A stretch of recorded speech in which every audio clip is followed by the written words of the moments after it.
Bugün tətbiq edəcəyimiz əməliyyatlardan biri minimal invaziv dediyimiz sinə sümüyü kəsilmədən qabırğalar arasından kiçik kəsiklərdən girərək anadan gəlmə ürək qüsurları, eləcə də qapaq xəstəliklərində uzun illərdən bəri tətbiq etdiyimiz əməliyyatı tətbiq edəcəyik. Amma mən fürsətdən istifadə edərək cəmiyyətin bildiyi, daha bir doğru bildiyi yanlışlar silsiləsindən bir mövzunu dilə gətirmək istəyirəm.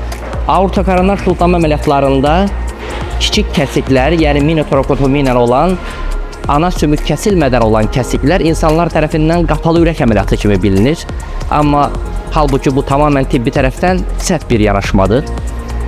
Yeganə əməliyyatlardır ki, ürək əməliyyatlarında kəsiklə qapalı və açıq olması arasında əlaqə yoxdur. Əməliyyatın açıq və ya qapalı olması əməliyyat zamanı süni qan dövranı sisteminin istifadə olunub-olunmaması ilə əlaqəlidir.